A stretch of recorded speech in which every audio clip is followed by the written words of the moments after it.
सारे कौवे यूं ही किसी कब्र पर नहीं बैठते। कुछ तो बात है, कोई तो इशारा है। एक शहर में एक नेक दिल लड़की रहती थी जो हाफिज कुरान थी। वो मदरसे में बच्चियों को कुरान पढ़ाया करती थी।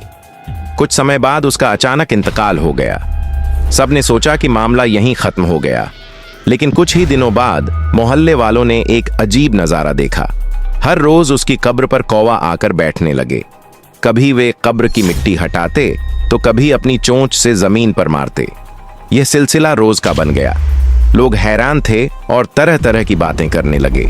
कोई कहता जरूर इस औरत के किसी गुनाह की वजह से ऐसा हो रहा है, तो कोई जवाब देता और कुछ लोग बोलते नहीं, और कुछ लोग यह बोलते ये बहुत नेक थी, कुरान सिखाने वाली थी।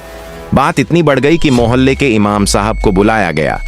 साथ ही उस औरत के शौहर को भी वहां बुलाया गया।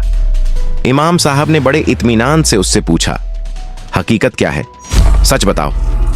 यह सुनते ही उस आदमी की आंखों से आंसू बहने लगे। उसने रोते हुए कहा, मेरी बीवी बहुत पाक और नेक थी, लेकिन उस पर बहुत जुल्म हुआ था। मेरी माँ और बहनों ने उसे लगातार सताया और उसी तकलीफ में उसकी जान चली गई। फिर उसने कहा, वो रोज परिंदों के लिए पानी और दाना रखा करती थी। इमाम साहब ने गहरी सांस ली और कहा, जिस दिल में अल्लाह की मखलूक के लिए रहम होता है, उसकी कब्र भी अल्लाह एक पैगाम बना देता है।